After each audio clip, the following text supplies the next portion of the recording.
When you think of great people from the Bible, we often jump to the book of Hebrews, chapter 11, or maybe you go through the Gospels, look through Acts.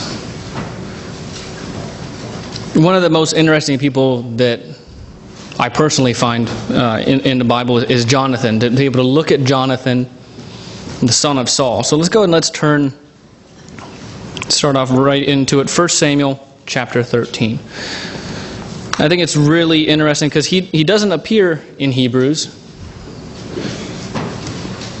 But if you start to look at his life and you look and you see what he did as an individual, I think we can all learn some lessons from him. Let's look in 1 Samuel chapter 13. We're going to start off at the beginning of the chapter, verse 2. 1 Samuel 13. When Saul had been in office here, he reigned 1 year, and when he had reigned 2 years over Israel, Saul chose for himself 3,000 men of Israel. 2,000 went with him in Michmash, in the mountains of Bethel, and 1,000 were with Jonathan in Gibeah. And the rest of the people he sent away, every man to his tent. So Saul has 2,000 men. He gives 1,000 to his son. He's been in power here now for 2 years. And in verse 3, Jonathan attacked the garrison of the Philistines that was in Geba, and the Philistines heard it. So Jonathan goes out and he attacks the Philistines. He has half the men that his dad does. He goes out and he attacks them, and what happens? The second half of verse 3. Then Saul blew the trumpet throughout all the land, saying, "Let the Hebrews hear." Now all Israel heard it said that Saul had attacked the garrison of the Philistines, and that Israel had also become an abomination to the Philistines. So very shortly here, we're introduced to Jonathan as the son of Saul. Not only is he the son of Saul, he's the son that Saul entrusts a third of the army that he has to. And then he goes out, he being Jonathan, goes out, makes very good use of that army, and he attacks the Philistines. So much that now the Israelites who were in servitude to the Philistines are now a stench in their nostrils. And this is the kind of guy that Jonathan is. And then we also see a little bit into how his dad is. His dad takes credit for it. His dad sends people out everywhere and takes credit for it. Let's go a little bit farther ahead here in the story of Jonathan. In 1 Samuel 14, verse 6. Again, Jonathan here is taking action. 1 Samuel 14, verse 6. Then Jonathan said to the young man who bore his armor, "Come, let us go over to the garrison of these uncircumcised. It may be that the Lord will work for us. For nothing restrains the Lord from saving by many or by few." So it's Jonathan, and it's his armor bearer. He doesn't have the 1,000 guys with him here. It's just Jonathan and his armor bearer. And his armor bearer says to him, "Do all that is in your heart. Go then, for I am with you according to your heart." If you maybe look forward a little bit in the book to a different individual referring to the Philistines in the same manner, you can go to 1 Samuel 17, verse 26, where David says almost the same exact thing. Said, "Who is this uncircumcised individual, this Philistine that is, calling out against the army of the Lord?" And he's talking about Goliath there. But you see David speaking in the same manner. David, who is a man after God's own heart, having this, what could be classified as righteous indignation for how God's people were being treated and what should be done about it. So Jonathan has this mindset. And his armor bearer is willing to follow him into the belly of the beast. And in verse 8, Jonathan says, "Very well, let us cross over to these men, and we will show ourselves to them. And if they say this, 'Wait until we come to you,' then we will stand still in our place and not go up to them. But if they say, 'Come up to us,' then we will go up, for the Lord has delivered them into our hand. And this will be a sign to us." When I'm reading this again, I think about other stories, men of renown, men of faith, and I think of Gideon kind of putting the fleece out there. Well, if it's dry, I know you're with me and we're going to go out. Or if it's this, and sometimes we do the same thing in our lives where we kind of have that little touchstone thing that we want God to show us exactly what He means or show us where His will is. But here, Jonathan, who we don't know for sure if he had the Spirit of God, but some of the actions in his life, as we'll see He was definitely acting in faith. He was definitely relying on God. And here he does that. He acts on faith. He puts it out there and says, you know what? If God could save us, He could not save us. But here's what we're going to go ahead and do. Because it doesn't matter if it's one or two or many. Again, that same kind of mentality that we also saw, thinking of it in Shadrach, Meshach, and Abednego. God could save us, but if He doesn't, we're still going to do this. And so Jonathan goes forward. And verse 11, so both of them showed themselves to the garrison of the Philistines, which is an act of courage of and by itself, that they would just put themselves out into the open so that they could be seen. And a Philistine said, look, the Hebrews are coming out of the holes that they have hidden in. Then the men of the garrison called to Jonathan and his armor-bearer and said, come up to us, and we will show you something. So Jonathan says to his armor-bearer, come after me, for the Lord has delivered them into the hand of Israel. And Jonathan climbed up on his hands and knees with his armor-bearer after them, and they, being the Philistines, fell before Jonathan. And as he came after him, his armor-bearer killed them. That kind of faith, that kind of tenacity for righteousness for God's people, I think is a very commendable aspect of Jonathan's character. And this is also indicative of how he led the nation of Israel, not the nation, but the armies of Israel that he had authority over. If you move forward in the chapter to 1 Samuel 14, we can see in verse 24, a little bit later in this chapter, verse 24, Saul makes an oath. In verse 24 it says, and the men of Israel were distressed that day, for Saul had placed the people under oath, saying, cursed is any man who eats any food until evening, before I have taken vengeance on my enemies. So none of the people tasted food. So this is the oath that Saul makes. And we're just seeing this just stack up as to who is Saul, who is Jonathan, what kind of individuals are they. And in verse 44, it comes to pass that after Saul makes this oath, the men have fought, and they happen to come into the woods and they see some honey. Jonathan didn't know about the oath that his father had made, so he eats some of the honey, and everyone else is like, So it comes down that something has happened. And so Saul here in verse 44, in retaliation or in response to what Jonathan did, Saul answers and said, God do so, and more also, for you shall surely die, Jonathan, to his own son. But the people said to Saul, shall Jonathan die, who has accomplished this great deliverance in Israel? Certainly not. As the Lord lives, not one hair of his head shall fall to the ground, for he has worked with God this day. So the people rescued Jonathan, and he did not die. And it says something about his leadership, that his men stepped in. And David led his mighty men of valor with much the same mentality, and they had that same camaraderie. When he was starving, he ate the showbread from the tabernacle. There are just, I think, a lot of similarities. And those similarities come to bear even more if you turn ahead to 1 Samuel 18. This is just after David has killed Goliath.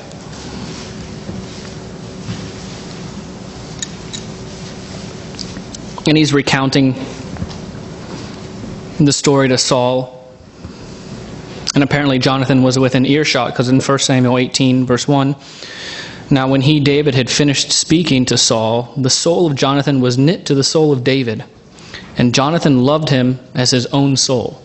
So he hears what David is saying, he hears the story, the account, and he's like, I like this guy. Their souls are knit. This is a very famous friendship. If you think about friendships in the Bible, I don't think there are any that are more famous and more well known than David and Jonathan. But it was kind of, it was a brother. The second he heard about it, he knew that this man was like him. They thought the same, they acted the same. He had that same brashness when it came to, nope, this is God's people, this is what we should do. And Jonathan, verse 3, and David made a covenant because he loved him as his own soul. And Jonathan took off the robe that was on him and gave it to David with his armor, even to his sword and his bow and his belt. That's a huge statement to say from the king's son, taking off his cloak, taking off his armor, and giving it to another individual. So why are we spending all this time looking at Jonathan? Why are we reading all of these verses about who he is and his character? Have you ever wondered why God called you?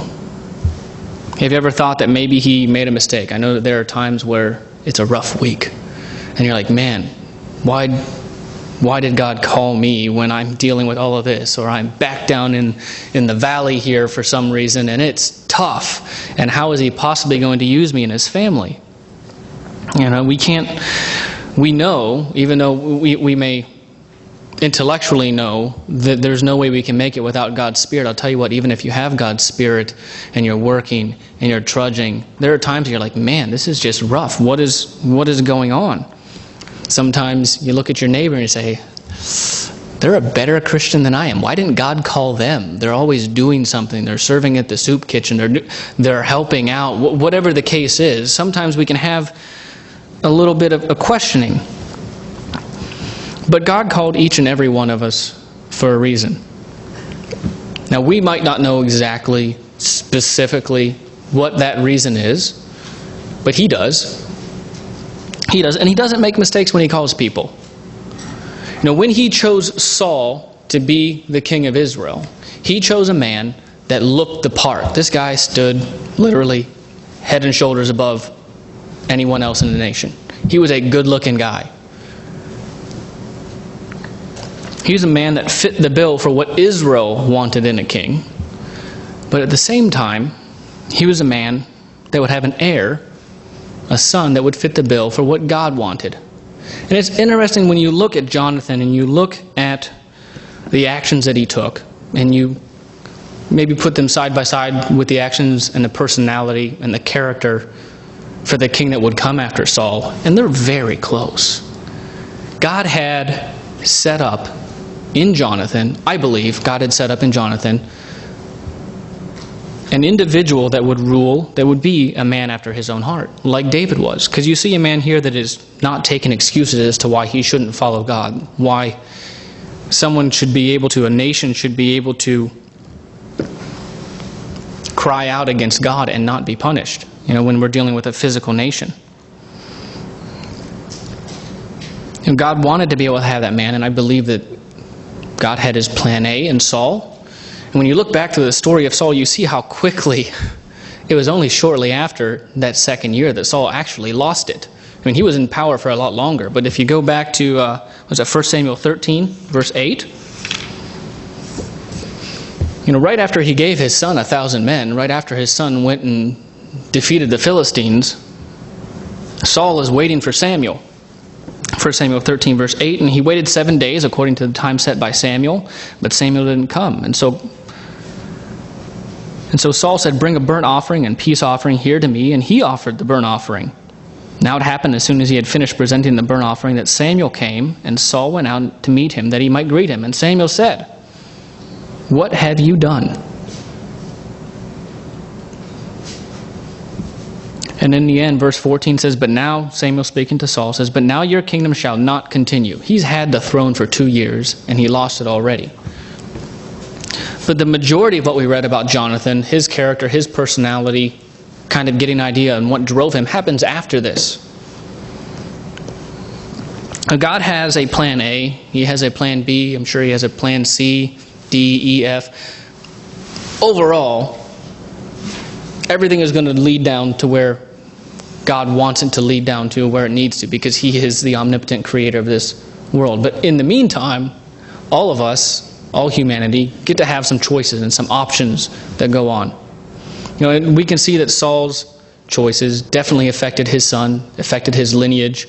His entire family ended up dying as a result of his choice to not be patient, to not exercise faith, and to not follow God. As God is wanting to grow His family, as He's planning to have Satan overthrown, that being the end goal, the question is not whether that's going to actually happen. It's going to be whether or not you and I continue to be a part of His plan.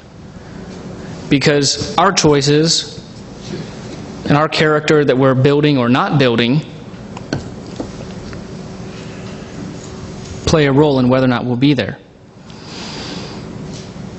In Jonathan, I think the most interesting thing about him and his character, let's turn over to 1 Samuel 23. 1 Samuel 23, verse 14. He knew. It's not that Jonathan did all this blindly thinking, oh man, I'm going to get the throne now. This is going to be great. He wasn't just standing back watching his father crash and burn. But he knew. 1 Samuel 23, verse 14. So David here is in the wilderness, in strongholds in the wilderness, and remained in the mountains of the wilderness of Ziph. And Saul sought him every day, but God did not deliver him into his hand. So David saw that Saul had come out to seek his life, and David was in the wilderness, in the forest. And Jonathan, Saul's son, arose, went to David in the woods, and strengthened his hand in God. So he encouraged him. He encouraged David. And he said to him, do not fear, for the hand of Saul my father shall not find you. You shall be king over Israel, and I shall be next to you. Even my father Saul knows this. It's one thing to think you have a position and a spot all lined out for you, and to be living your life trying to get it. And it's another thing to know that that spot is not even available to you, and still live your life in such a way and exercise the character that you need to, as if you were going to get that position. And this is what Jonathan was doing. And the UCG Bible commentary talks about this verse and says, Jonathan understands and believes that David is destined to be the king of Israel and that nothing can upset God's plan. And he actually incredibly reveals that deep down Saul realizes it too. David and Jonathan are so much alike. They renew their covenant pledge to one another. And Jonathan, it says, notice these particular words of Jonathan. You shall be king over Israel, and I shall be next to you. Jonathan, the actual physical heir to Saul's throne, is content to take second place beside David. And I think that says a lot about him. So I think as we are looking at this, and we're looking at the character of Jonathan, the question has to hopefully beg in our minds, what is it that we're doing to make sure that when we know that God has a plan, and we know that He has different routes to get there, and we know, hopefully we have the faith that we're a part of that. We're called, we're here, we understand. We are not blind to His plan or to what Satan is trying to do, so we know that. Are we a contingency plan? Do we have a contingency plan? Because God called us each here for a specific reason. We can go through, you can look at, He called Darius and He named him from the womb. He knew centuries before. He did the same thing with Jeremiah. He says, before you were in the womb, I knew you. And if He's called each and every one of us here, the gravity of our calling is immense. It's immense. But God doesn't just leave it at that, where, if hypothetically, if Nathan Ekama doesn't make it, man, it all just falls apart. No, God makes sure that there's something else. Are we allowing that? Are we allowing there to be a contingency plan for after us? Or are we living our life, developing the character, developing into the person that we need to be in order to not have us or our heirs, our family, get passed over? How much more mindful should we be of how we're living our lives if we know that we've been all called for a specific reason? When our, not just physical crown, like Jonathan, but when our spiritual crown is on the line. Let's go over to Philippians chapter 1, verse 6.